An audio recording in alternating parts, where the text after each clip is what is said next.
Bonjour, bienvenue à tous dans cette émission spéciale. J'aimerais que l'on revienne, cher monsieur, vous avez accepté de venir pour analyser, en vos qualités d'abord de sociologue, d'anthropologue, mais également de journaliste.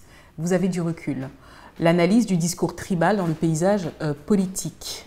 Et puis, peut-on dire aujourd'hui que les réseaux sociaux sont venus exacerber cette haine tribale? Ange, je vais commencer par vous. Est-ce que vous avez remarqué pendant la campagne de l'élection présidentielle, qu'il y avait une montée du tribalisme au Cameroun? Je ne sais pas s'il y a une montée du tribalisme ou un regain d'énergie du discours tribal.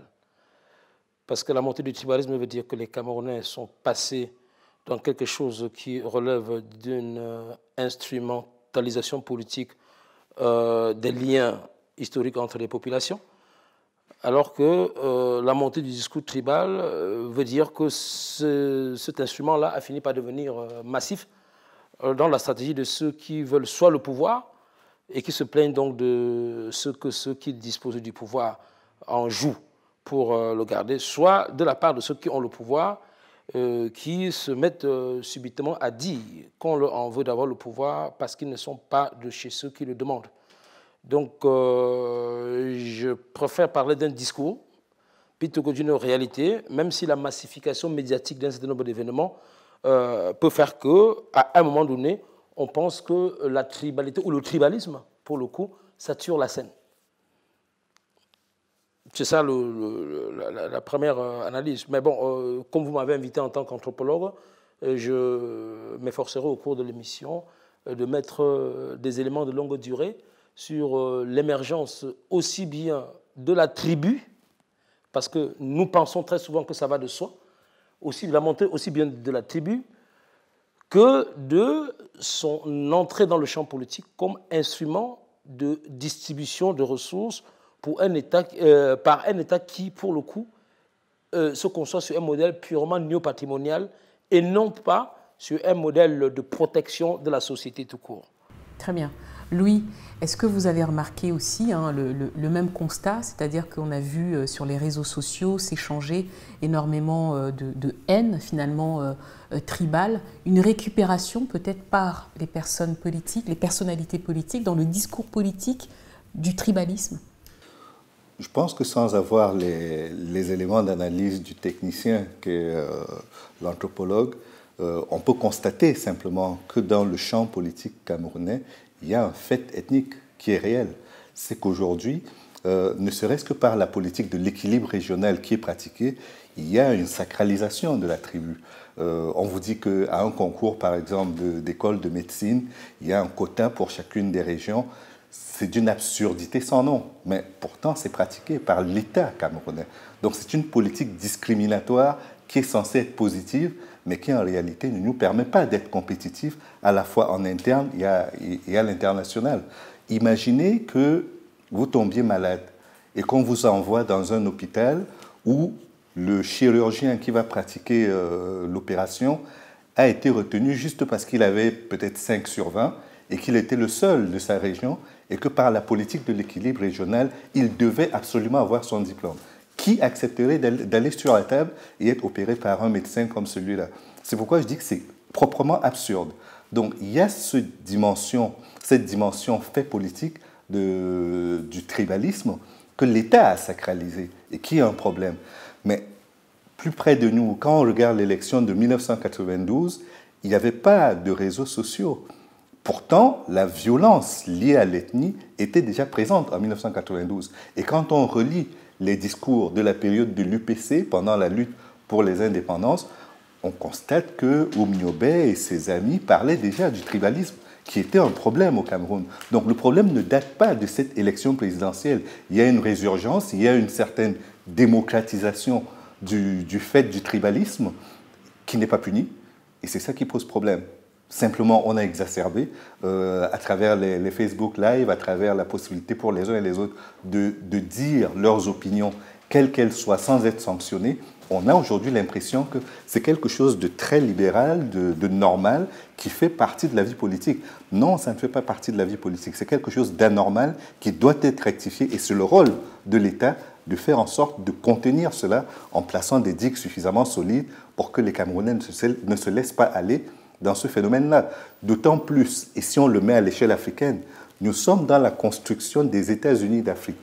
Qu'on l'assume ou pas, qu'on appelle ça panafricanisme, ou qu'on parle de construction graduelle de la région vers le continent, on est dans une construction qui fait qu'aujourd'hui, l'identité régionale doit se fondre dans une identité plus grande, dans celle d'un grand ensemble qui peut être le pays, qui peut être le continent, voire être l'humanité tout court. Nous ne devons plus aujourd'hui nous mettre sur des identités réduites et réductrices comme celle de la tribu. Très bien. Ange, est-ce qu'il est possible aujourd'hui de dire que uniquement on vote parce qu'on pense d'abord à l'ethnie, le vote ethnique? Est-ce que vous pensez qu'il a effectivement sa place et une réalité, notamment au Cameroun? J'aimerais quand même rester sur l'axe ouvert par M. Kemayou. En fait, vous avez commencé par mettre le doigt sur l'équilibre régional. L'équilibre régional, ce n'est que la phase de la politisation de l'ethnicité. Je vous ai dit tout à l'heure qu'il fallait partir du temps long, en étant court. En fait, l'anthropologie abandonne l'ethnie, qui est la petite sœur de la race, autour des années 20. 1920, l'anthropologie constate que la race n'existe pas. Mais dans les années 30, que ce soit dans l'espace colonial français ou anglais, on réintroduit l'ethnicité pour faire coïncider la géographie et le peuplement. Donc, dans toutes les enquêtes démographiques qu'on a dans l'espace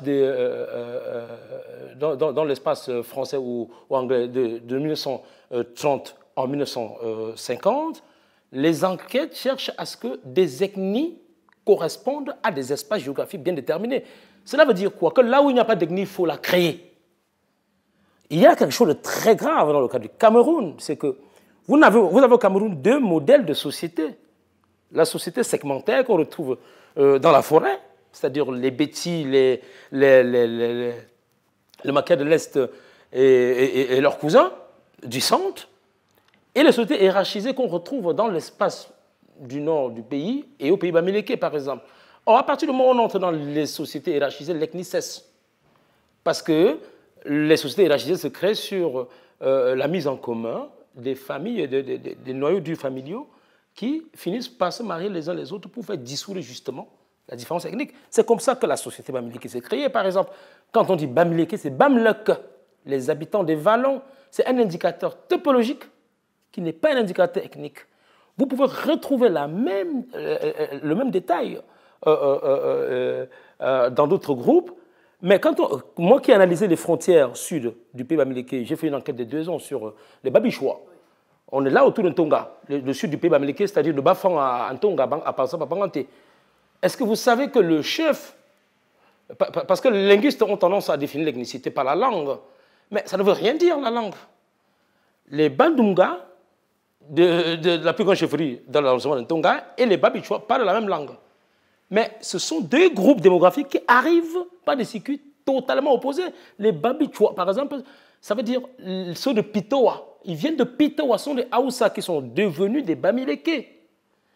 Alors que les Bandunga celui qui a fondé la chefferie Bandunga est un Béti venu de Yambeta. On est là à 15-20 km de Bafia.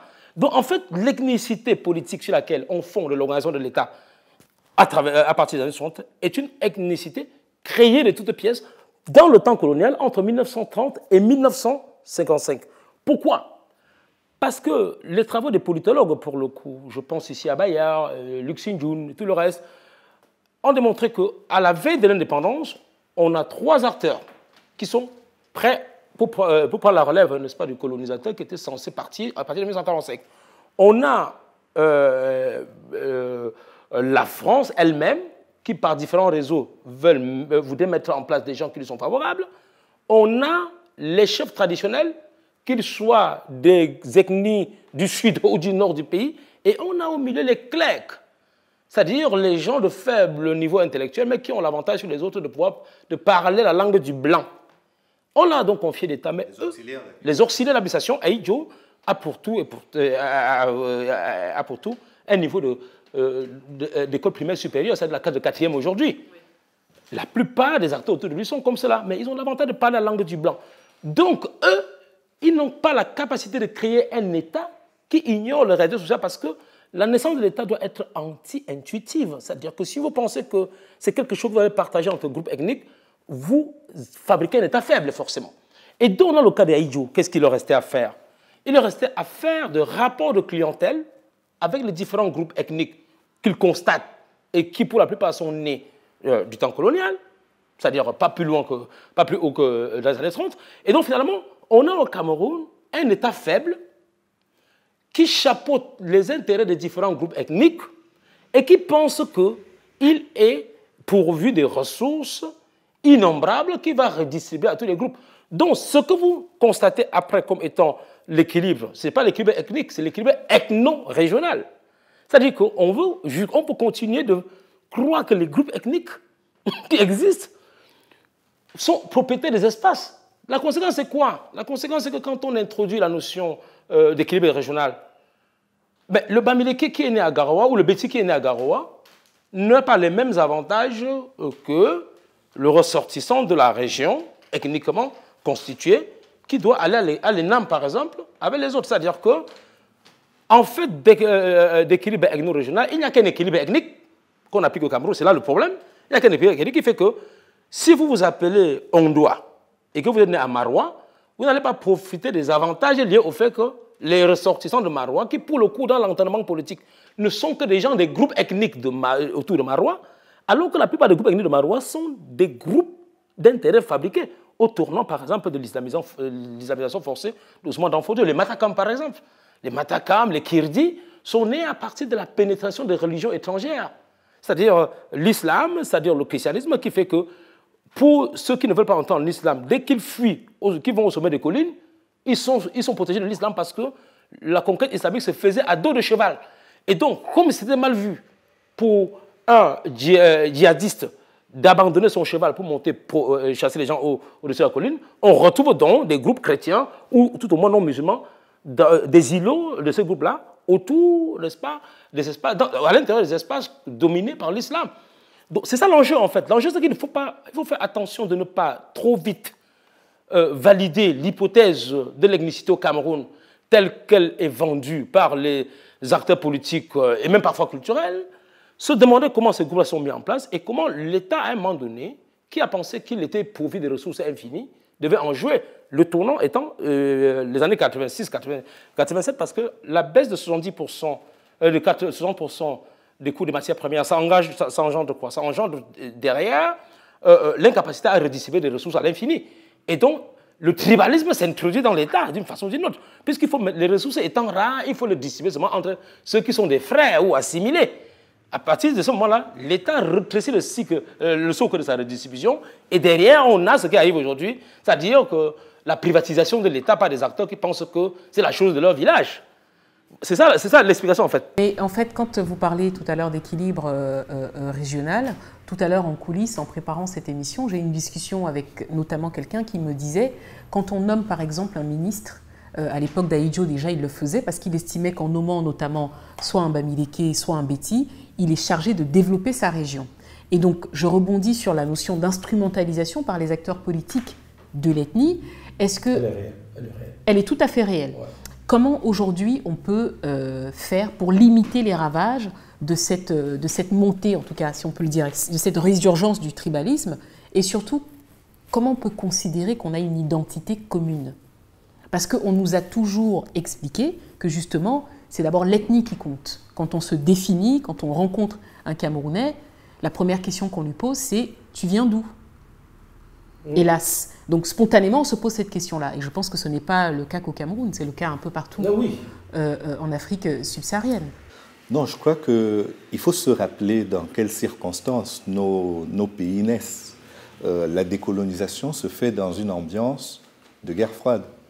Chacun a envie d'avoir sa bonne crapule. C'est-à-dire que la plupart des politiciens ne sont pas des politiciens chevronnés. Ils n'ont pas une réelle capacité à fédérer autour d'eux. Et donc, on prend les hommes forts qui sont peut-être pas très bons, mais qui sont dans le bon camp. C'est ce qui s'est passé dans une grande partie de nos pays. Le cas de la Guinée, qui a été indépendante sans accepter le référendum que proposait le Charles de Gaulle et la France, est significatif de cela. Une fois qu'il est sorti, il a été obligé d'aller dans le mauvais camp, celui qui était considéré comme le mauvais camp, le camp des communistes.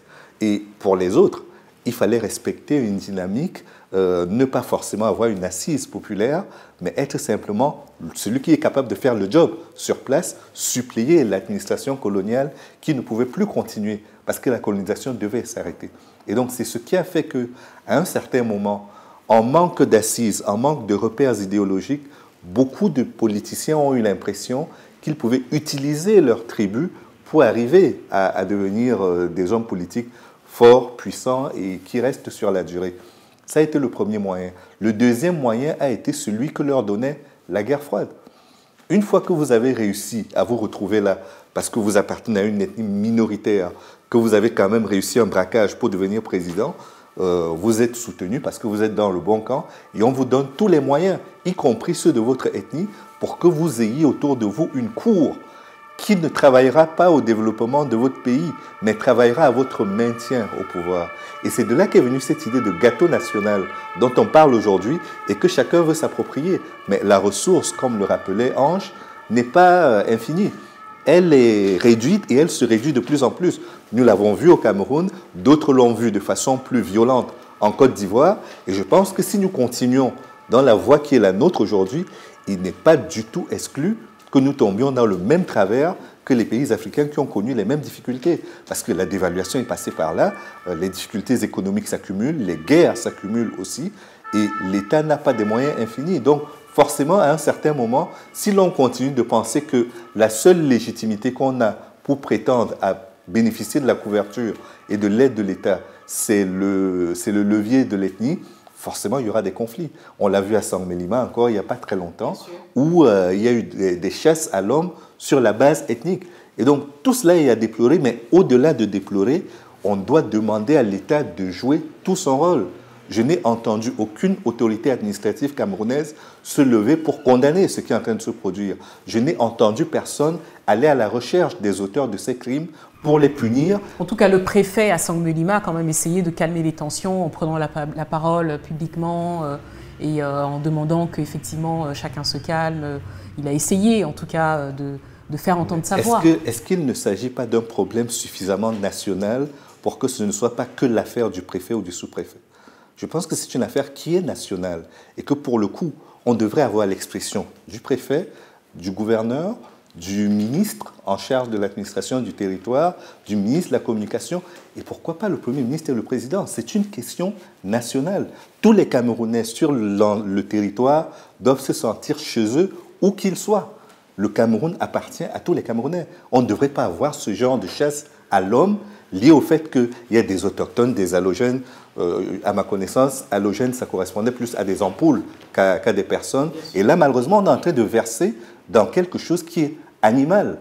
Animal, véritablement. Donc, arrêtons de brutaliser et de transformer notre scène politique en scène de chasse à l'homme, je ne trouve même pas les mots pour le dire, mais il est certain que si nos autorités ne mesurent pas l'ampleur de ce qui se passe aujourd'hui, tout l'accompagnement à la fois psychologique, administratif et légal qui doit être mis en place pour contenir, voire éradiquer ce phénomène, nous allons au-devant de très grandes difficultés. Très bien. Moi, j'ai posé une question à Ange tout à l'heure. Est-ce que vous pensez qu'on vote selon l'ethnie ? Oui, que ce soit sur le plan législatif ou bien sûr. Oui, sur le vote. Le vote n'est qu'un épiphénomène dans le champ de l'analyse politique. Et notre problème aujourd'hui au Cameroun, c'est qu'on est malheureusement encore dans le groupe des États africains qui sont en train de courir après les démocraties électorales. Quand on prenait un pays comme le Sénégal ou comme le Ghana, ils sont déjà dans la phase d'après la démocratie substantielle, où effectivement on passe sur la surveillance populaire et même administrative des programmes politiques. Vous avez promis de faire ceci, qu'est-ce que vous avez fait au bout de votre mandat? Et la limitation des mandats, il y a plein de choses qui caractérisent les démocraties substantielles. Nous ne sommes pas encore dans les démocraties substantielles, nous sommes encore, malheureusement, dans les démocraties électorales dont la veine a été ouverte au Cameroun, comme ailleurs, dans les années 90.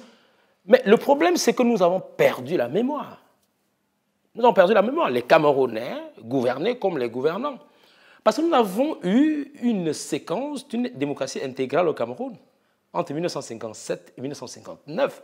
Une très forte démocratie. Je demande aux historiens d'enseigner cette séquence, aux historiens d'enseigner cette séquence-là, aux étudiants qui viendront aux affaires demain. Parce qu'entre 1957 et 1959, c'était un gouvernement parlementaire. Suite à la loi Gaston Defferre de 1956. Pendant le gouvernement parlementaire, tous les ministres sont d'abord députés. Donc, ils ont une base électorale et donc des programmes à atteindre, pour le coup, à l'échelle de leurs électeurs. Donc, à ce moment-là, on peut parler effectivement des acteurs politiques qui étaient au service de leur pays. C'est justement en tuant cela qu'on est entré dans ce que nous vivons aujourd'hui, dans la phase, dans ce qui était devenu très rapidement un gouvernement d'exception. Rappelons-nous, Ahidjo demande les pleins pouvoirs le 15 octobre 1959, il les obtient à la fin du mois de 1959, et donc derrière, l'État gouverne à partir de l'exception, et non plus les intérêts populaires, tout ce que vous voulez, ethnique, ce que vous voulez, ça vient après. La question, c'est comment stabiliser le pays. Ahidjo a passé le plus clair de son temps à combattre l'UPC, hein, jusqu'aux années 1975. La conséquence, c'est quoi? La conséquence, c'est que dans ce genre de régime, c'est la fidélisation qui fait la force, n'est-ce pas, de l'agent et de l'administrateur. Ce n'est pas le programme pour le pays. Donc, voilà, c'est ce que j'ai dit au début.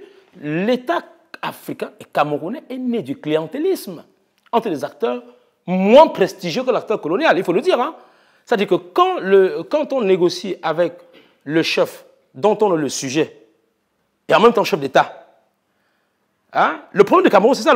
Il y a une dimension que nous oublions toujours, c'est que quand on parle d'ethnicité, mais il y a au sein des administrations des gens qui réinventent les traditions. C'est-à-dire quand vous voyez le découpage territorial, c'est-à-dire sous-préfecture ici, préfecture là-bas, ce sont des acteurs hégémoniques, c'est-à-dire, je l'explique dans l'introduction de mon livre sur les Babichois, sans publicité, en fait, j'explique que ceux qui font évoluer la loi sur les chefferies ne sont même pas acteurs directs de la chefferie. Quand on parle du fameux gouvernement de 1959, en dehors de Daniel Kemayou, qui était le président de l'Assemblée nationale, et de Paul Sopo-Priso, on a très peu qui sortent des chefferies. Mais la chefferie est un acteur objectif de la constitution de l'État au Cameroun, dans le cadre du clientélisme d'État dont on vient de parler. La conséquence, c'est juste quoi? C'est qu'on est entré dans une démocratie administrative, pour répondre à votre question, on est entré dans une démocratie administrative en 1990, dans le cas du Cameroun. C'est la loi du 19 décembre 1990 qui nous permet de rentrer là-dedans, sans s'être débarrassé de l'imaginaire postcolonial d'un État pourvu de ressources à l'infini. Alors que cette démocratisation-là est déjà un effet de la perestroïka gorbatchevienne qui arrive en 1986, et, n'est-ce pas, de la crise des ressources économiques de l'État qui arrive en 1985-1986. Hein? Mais le problème, c'est qu'on n'a pas fait les réformes qu'il fallait pour rentrer dans la démocratie. Parce que la seule chose que le président de la République fait dans son discours de 86, c'est de réduire de 12% le train de vie de l'État. Le reste sans changement. Donc cela veut dire que ni au niveau des recrutements, ni au niveau des dépenses publiques, on s'est aligné sur l'austérité qu'on clamait. Et autre chose, on est entré dans les réformes de FMI. La lettre d'intention signée par le ministre Sadou Ayatou des Finances de l'époque date du 24 août 1988. Donc on arrive avec 3 ans de retard sur les autres comme la Côte d'Ivoire. Donc la conséquence, c'est quoi? C'est que la libéralisation politique ne s'est pas faite dans un contexte où on a eu, au départ, une sorte de fin du régime néopatrimonial, de fin du clientélisme, de fin de... On n'était pas des démocraties normales, on était des démocraties forcées. Et un autre élément objectif historique, c'est la tripartite. La tripartite qu'on organise après. L'un des problèmes du Cameroun aujourd'hui, c'est que toutes les bonnes décisions entre guillemets de la tripartite, même si ça n'a pas fait l'unanimité, n'ont pas été respectées. Regardez le temps qu'on a mis pour mettre les institutions, Sénat, régionalisation et tout le reste. Regardez le temps qu'on a mis pour mettre en place les décisions de la tripartite. Et regardez ce qu'on a fait de la limitation des mandats, qui était une décision de la tripartite. Donc il y a plein de choses qui font qu'aujourd'hui, l'ethnicité n'arrive que comme une arme d'opportunité face à une situation où ni l'État ni la société ne peut dire voilà ce qu'on a fait correctement pour que ça cesse. Et le grand problème aujourd'hui au Cameroun, ça c'est l'anthropologue qui parle, pour le coup, c'est quoi? C'est qu'on est passé de quelque chose de très intéressant. La chèvre broute là où elle est attachée. Vous connaissez la formule? La chèvre broute là où elle est attachée, c'est-à-dire que si on vous met, si ton frère te met quelque part, mange seulement. On est passé de ça à quelque chose qui est très grave, dans la bouche des Camerounais. La chèvre broute là où elle est attachée, mais c'est là que le serpent vient la mordre. Donc ça veut dire que tout ce que nous avons mis en place, ethnicité, clientélisme et tout le reste, les Camerounais eux-mêmes commencent à prendre conscience que ça peut devenir grave. La crise anglophone ne s'explique pas autrement. Oui. Les éléments, il y a plein d'éléments qui ne s'expliquent pas autrement. Et le pire dans cette affaire, c'est que non seulement on ne mesure pas à quel point ça fait du mal, mais le tribalisme dont nous parlons, il ne concerne pas tout le monde. Il y a une tribu qui est encore plus puissante que toutes les autres. C'est celle de tous les usurpateurs, de tous les corrompus et de tous les incompétents qui trustent les plus hautes fonctions de l'État, qui trustent les plus hautes administrations d'entreprise. Et ça ne se limite pas à Bamileke, à Betty ou à Oussa. C'est très transversal. Pour ce coup, je ne te coupe pas, mais pour le coup, ces catégories ne comptent même pas du tout. Ça, c'est la transformation politique. Aujourd'hui, il y a une ethnicité politique qui correspond simplement à la légitimité de l'accès aux ressources désormais rares. Dans ce cadre-là, oui. La transformation, c'est quoi la transformation? C'est qu'on se retrouve au Cameroun avec 3 tribus maximum. La tribu de privilégiés, ceux qui en profitent. Oui. La tribu de prétendants aux privilèges, oui. C'est-à-dire ceux qui veulent renverser le système, entre guillemets, pour avoir aussi accès.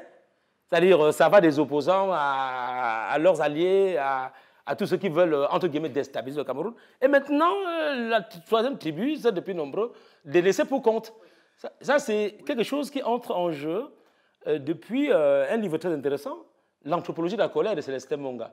Lui, il ne retrouvait que 2 tribus. J'ai entendu l'autre jour le professeur Mono-Yana reprendre à peu près le même lexique pour dire qu'en fait, de tribus, ça ne profite, même ceux qui gouvernent au nom des tribus, ça ne profite à personne. Aujourd'hui, on ne peut même pas se rendre compte de la bêtise qui consiste à croire qu'un tribalisme d'État existe au Cameroun. Non.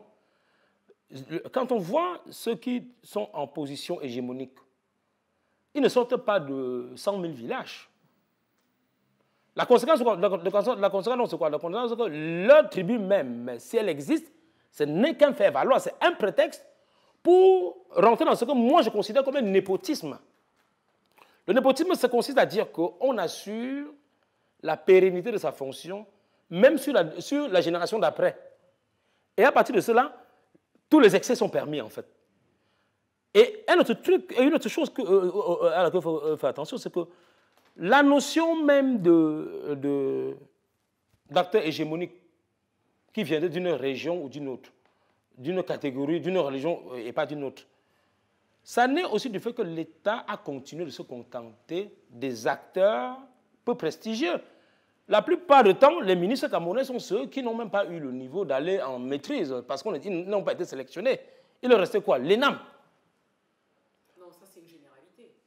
Non, je suis en train de... Ce sont des éléments d'analyse. Je n'analyse rien. Je mets en place les éléments parce qu'il faut du temps pour...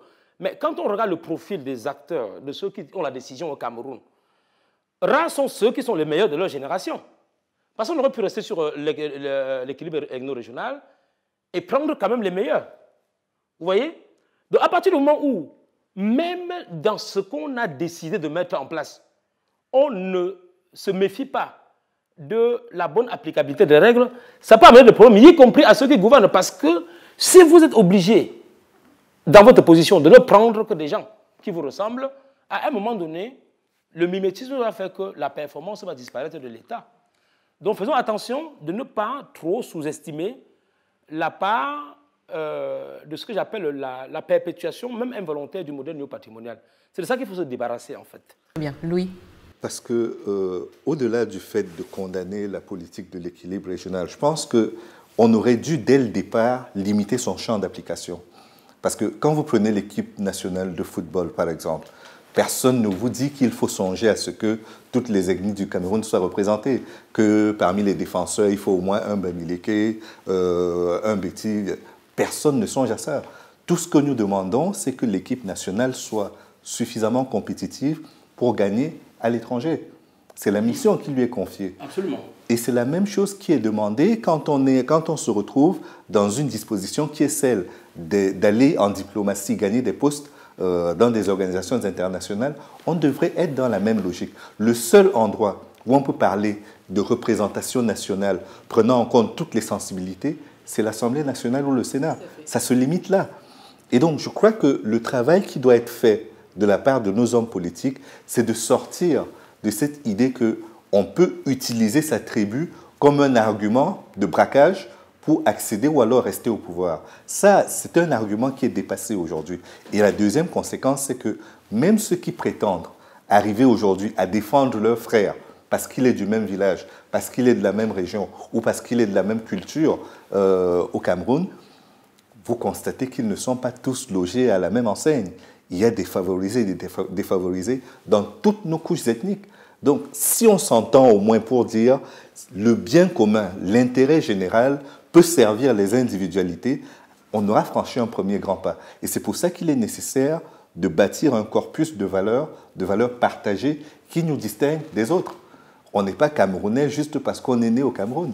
Les seuls aujourd'hui au Cameroun, et même si on les vilipende, les seuls qui ont choisi de devenir Camerounais, ce sont les Southern Cameroons, ceux qui appartenaient aux Southern Cameroons d'avant. Ils ont procédé par un référendum pour nous rejoindre. Nous autres, on n'a aucune qualité pour devenir Camerounais. Ça nous tombe dessus. On est Camerounais. Et donc, qu'est-ce qui peut distinguer aujourd'hui notre nation d'une autre? Je ne sais pas. Quand on se retrouve dans une compétition, le fameux Hemley, dont on qualifiait les Lions indomptables, qui faisait que jusqu'à la dernière minute du match, vous n'étiez jamais capable de les battre, vous n'étiez jamais certain de les battre. C'était cet esprit de compétitivité-là qui existait. On avait des valeurs partagées.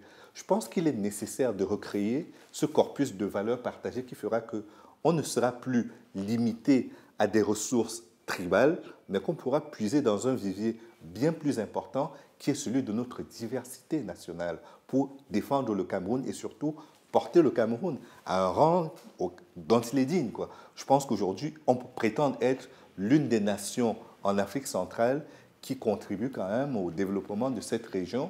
Et sur le plan africain, on a quand même fourni quelques grandes valeurs, que ce soit Joseph-Antoine Bell, Kono, Yannick Noah ou d'autres. Je pense qu'on a suffisamment de ressources humaines qui constituent notre ressource et qu'il suffirait juste de bien les gérer pour que l'on se retrouve aujourd'hui avec un Cameroun conquérant, au même titre que le Rwanda, où on a aboli par exemple la notion de la tribu dans la carte d'identité et que l'on se sent d'abord rwandais avant d'être Hutu, Tutsi ou toi. C'est très intéressant de citer le cas du Rwanda.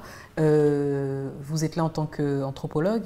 Est-ce qu'aujourd'hui la société camerounaise n'a pas atteint justement une certaine limite et le fait d'arriver comme ça à des bains de sang pour des raisons tribalistes, d'ethnie, est-ce que ça ne va pas redessiner un nouveau projet de société? Déjà, moi, merci pour la métaphore sportive. Hein. Moi, je pense qu'on est là dans une sorte de voile. Le tribalisme, les conséquences de le reste, c'est pas que je ne crains pas que le pire arrive, mais je ne crois pas que ce qui est conjoncturel là peut devenir structurel. Non. Pour une raison simple, c'est que quand vous regardez même les sources, les familles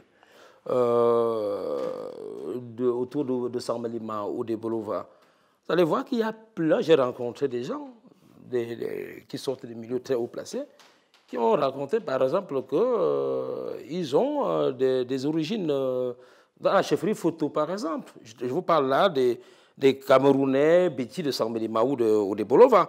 Il y a un facteur qu'on doit intégrer, c'est que le Cameroun, l'intégration camerounaise s'est faite par la voie des migrations et non pas par la juxtaposition des tribus. Le problème, la limite dans ce que tu es en train de dire, on peut se tutoyer, la limite c'est qu'aujourd'hui, si on est honnête avec nous-mêmes, le nom qu'on porte n'est pas toujours représentatif de l'ethnie dont on est ressortissant. Bien sûr, bien sûr. Il y a aujourd'hui de nombreux Camerounais qui peuvent porter des noms de n'importe quel coin du Cameroun sans être ressortissants. Cependant, quand on veut vous discriminer, on vous renvoie à votre nom. Votre nom c'est l'élément par lequel on vous identifie. Je ne suis pas contre ça. Je suis dans la dynamique de dépassement. Mais pour dépasser, il faut vraiment déconstruire sérieusement. Déconstruire sérieusement, c'est de dire que l'ethnie qui serait définie par une sorte d'autochtonie n'existe pas au Cameroun. Autochtone, ça veut dire en grec, né du sol. Mais qui est né du sol au Cameroun? Nous sommes toujours des migrants venus de quelque part pour des régions, quelle que soit l'histoire anthropologique des groupes dont on parle au Cameroun, on vient toujours de quelque part.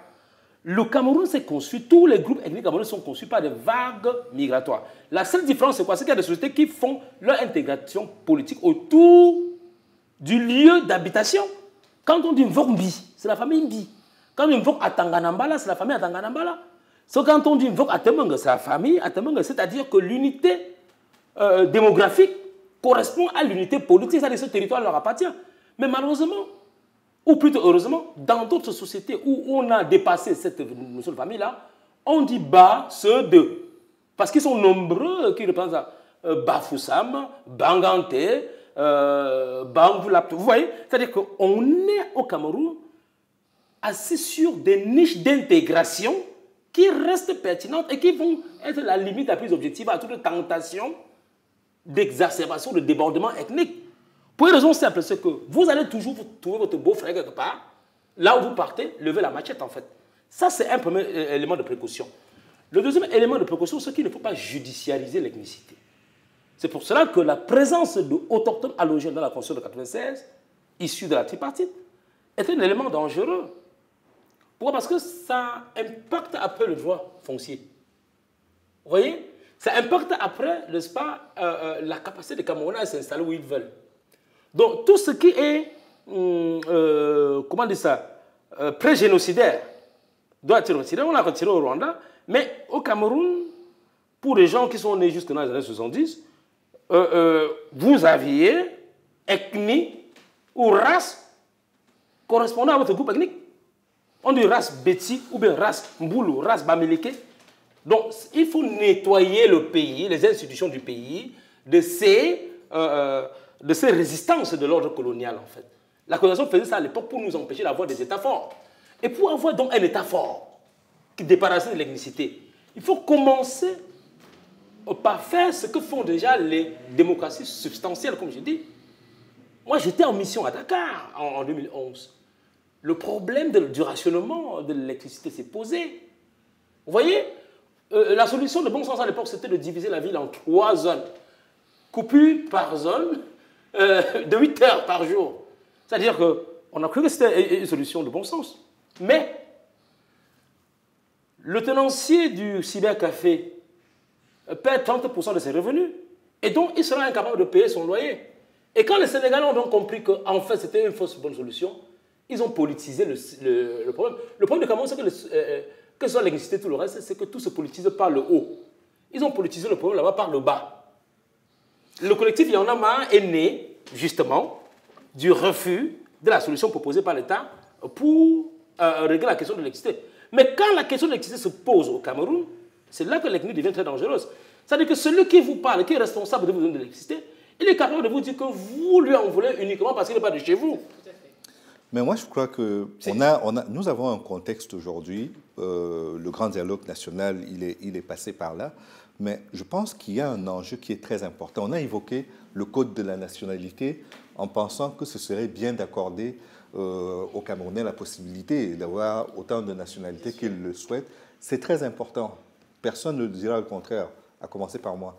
Mais au-delà de ça, il faut que le code de la nationalité tienne compte également de tous ces problèmes liés à l'ethnie. C'est-à-dire qu'on ne devrait plus avoir un élément clivant lié à l'ethnie. Vous êtes né, par exemple, moi j'ai grandi à Douala, mes repères, ils sont à Douala, ils sont nulle part ailleurs qu'à Douala. Pourquoi je devrais être renvoyé tout le temps parce que je porte le nom d'une région dans cette région-là? Est-ce qu'il n'y a pas une crise identitaire? La crise identitaire vient du fait que le modèle de gouvernance dans lequel nous avons été élevés est en train d'arriver lui-même en crise.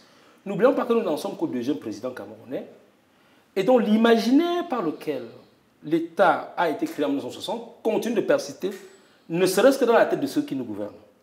C'est pour cela que l'enjeu de la double nationalité est très, très important. C'est pour cela que l'enjeu de l'appartenance à des groupes est très, très important. Donc, le jour où nous-mêmes, en tant que Camerounais, non pas en tant que gouverneur ou gouverné, nous devons comprendre que l'État dans lequel tout cela a été créé est tombé en faillite économique et qu'il vit de la dette. Que l'État qui pensait pouvoir redistribuer à tout le monde n'a plus les moyens de sa propre autonomie. Et donc, que le partage du gâteau national est un mythe ancien. À partir de ce moment-là, on va mettre en place, et c'est l'urgence de l'heure, un modèle véritablement démocratique. Parce que le modèle démocratique fait reposer la relation entre l'individu et l'État uniquement sur le droit. Vous voyez, l'ethnicité est la résistance d'une variable culturelle qui fait que la camerounicité, dépend d'abord de l'appartenance à l'un des multiples groupes ethniques dont nous disposons. Les linguistes vous parlent de 248 groupes ethniques parce que dès lors qu'une langue s'installe, pour eux, je vais vous dire qu'il y en a moins parce que les ethnies régions, on peut leur donner une pertinence. Donc en fait, le grand problème, c'est que nous sommes dans une époque anachronique. Nous parlons aujourd'hui de l'avenir du Cameroun à partir de l'ethnicité, alors que l'ethnicité était un élément dans la manière de construire l'État. Notre État est très jeune. Et pourquoi on a mis ça en place, l'équilibre ethno-régional? C'était pour rattraper très vite les zones où la scolarité, par exemple, était très faible. Je ne les citerai pas parce que nous les connaissons. Et à l'époque... Mais c'était un mauvais choix. Encore une fois, c'est un mauvais choix. Je pense... Avec le recul, ce n'était pas un mauvais choix. Non, parce qu'il ne s'agit pas juste d'accéder à la scolarité, il s'agit aussi d'exercer des responsabilités. Et à partir de là, si on déresponsabilise les gens en leur disant, juste parce que vous êtes d'une ethnie, même si vous êtes mauvais dans votre métier, que vous avez une scolarité, j'allais dire un gros mot, c'est pas grave, vous êtes capable d'exercer les choses, les responsabilités. Non. Pour moi, ce n'était pas un mauvais choix. C'est juste que cela a duré plus longtemps que prévu. Parce que jusqu'en 1980, il y avait une coïncidence entre le fait d'avoir une licence universitaire et un poste dans l'administration publique. C'est-à-dire que l'État était en train de se construire. Mais que vient jouer l'ethnie là-dedans? Comment? Quel rôle vient jouer l'ethnie là-dedans? L'ethnie était une variable pas violente parce que son existence n'empêchait pas aux gens d'avoir une place dans l'administration de faire ses médecins, des stabilisateurs, ses professeurs et tout le reste. Le grand problème, c'est quoi? C'est que cette dynamique-là, qui consistait à trouver des places à tous ceux qui étaient pourvus d'un diplôme, cette dynamique-là devait s'arrêter en 1980, parce que déjà en 1981-82, à la veille de l'arrivée de M. Biya, ou immédiatement après, on parlait déjà de 1500 licenciés. Donc ça veut dire que l'État n'était capable d'absorber que 1500.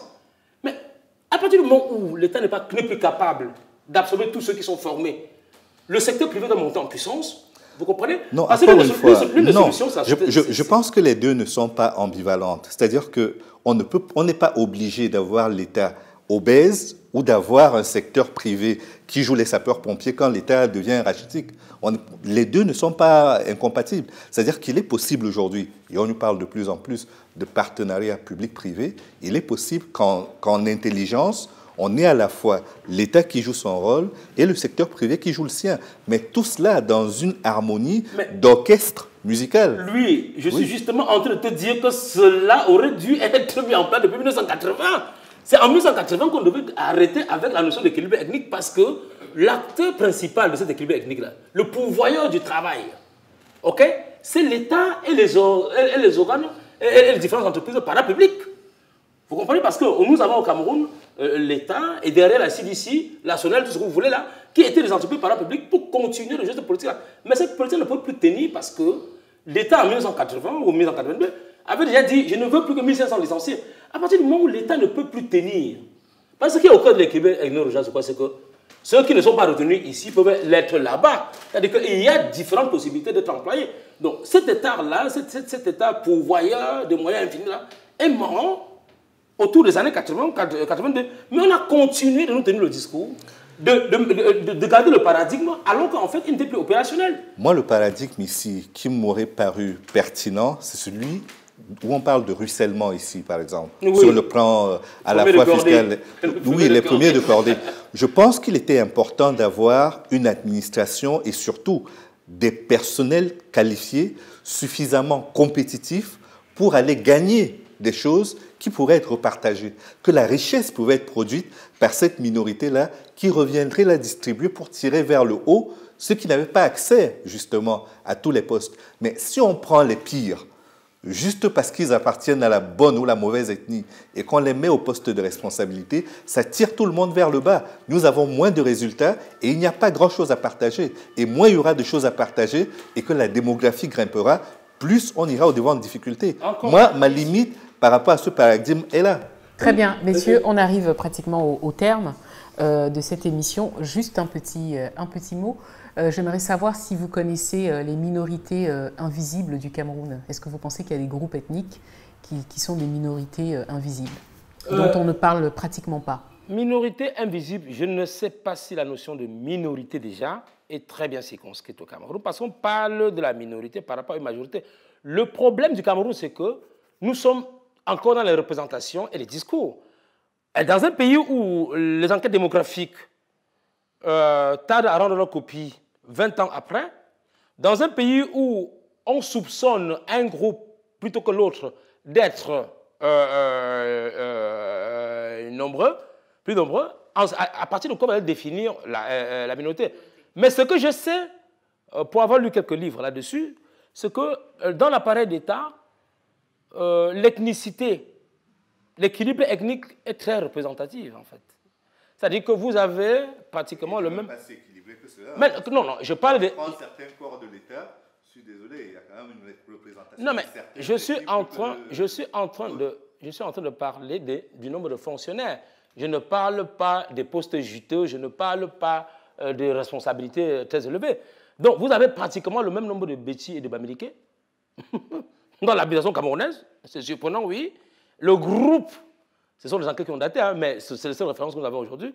C'est dans le livre sur l'économie camerounaise, Un espoir évanoui. Donc, le groupe qui a le plus grand nombre de fonctionnaires au Cameroun, c'est le groupe des Bassa, par exemple. Donc, est-ce que c'est représentatif de quelque chose? Est-ce que c'est par rapport à cela qu'on va définir une minorité maintenant qui ne serait pas représentative? Je ne sais pas. Mais je pense que la question est très mal étudiée. Et peut-être que les anthropologues, les historiens et les démographes devaient s'y mettre. La question de l'ethnicité est très mal étudiée au Cameroun, notamment le monde universitaire.